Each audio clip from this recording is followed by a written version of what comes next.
Frankly, it's tiring to look out at combat formations, or really any formation, and see fat troops. Likewise, it's completely unacceptable to see fat generals and admirals in the halls of the Pentagon and leading commands around the country and the world. It's a bad look. It is bad, and it's not who we are. So whether you're an airborne ranger or a chairborne ranger, a brand new private or a 4-star general, you need to meet the height and weight standards and pass your PT test. And that's why today, at my direction, the era of unprofessional appearance is over. No more beardos. The era of rampant and ridiculous shaving profiles is done. Good morning and welcome to the War Department. Because the era of the Department of Defense is over. For too long, we've promoted too many uniformed leaders for the wrong reasons.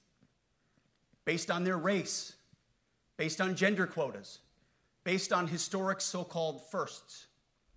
We've pretended that combat arms and non-combat arms are the same thing.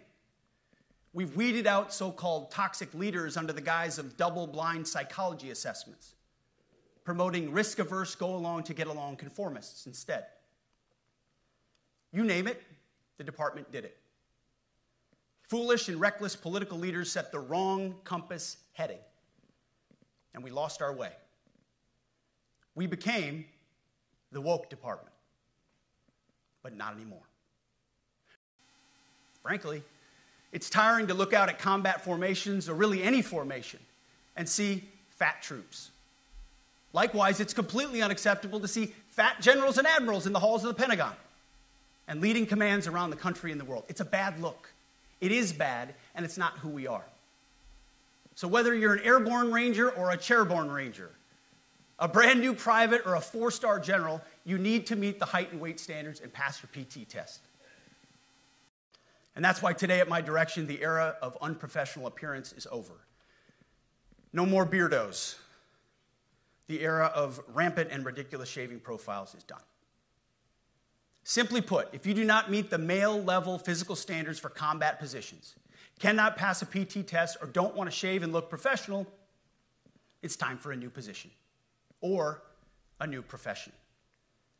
We very much value the impact of female troops. Our female officers and NCOs are the absolute best in the world.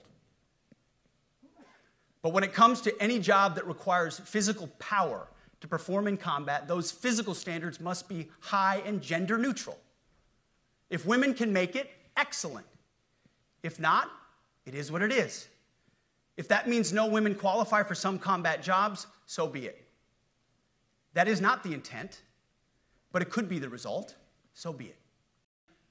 I'm issuing new policies that will overhaul the IG, EO, and MEO processes. I call it the no more walking on eggshells policy. We are liberating commanders and NCOs. We are liberating you. We are overhauling an inspector general process, the IG, that has been weaponized, putting complainers, ideologues, and poor performers in the driver's seat. We're doing the same with the equal opportunity and military equal opportunity policies, the EO and MEO at our department.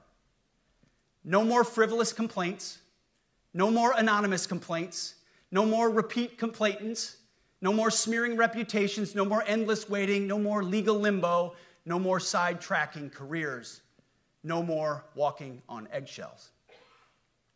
At the War Department, promotions across the Joint Force will be based on one thing: merit. Colorblind, gender-neutral, merit-based. The entire promotion process, including evaluations of warfighting capabilities, is being thoroughly re-examined. We've already done a lot in this area, but more changes are coming soon. I have fired a number of senior officers since taking over. The previous chairman, other members of the Joint Chiefs, combatant commanders, and other commanders. The rationale, for me, has been straightforward. It's nearly impossible to change a culture with the same people who helped create or even benefited from that culture, even if that culture was created by a previous president and previous secretary. My approach has been simple. When in doubt, assess the situation, follow your gut, and if it's the best for the military, make a change. We all serve at the pleasure of the president every single day. More leadership changes will be made, of that I'm certain. Not because we want to, but because we must. Once again, this is life and death. The sooner we have the right people, the sooner we can advance the right policies. Personnel is policy. But if the words I'm speaking today are making your heart sink, then you should do the honorable thing and resign. We would thank you for your service. But I suspect, I know, the overwhelming majority of you feel the opposite. These words make your hearts full. You love the War Department because you love what you do, the profession of arms. You are hereby liberated to be an apolitical, hard-charging, no-nonsense, constitutional leader that you joined the military to be.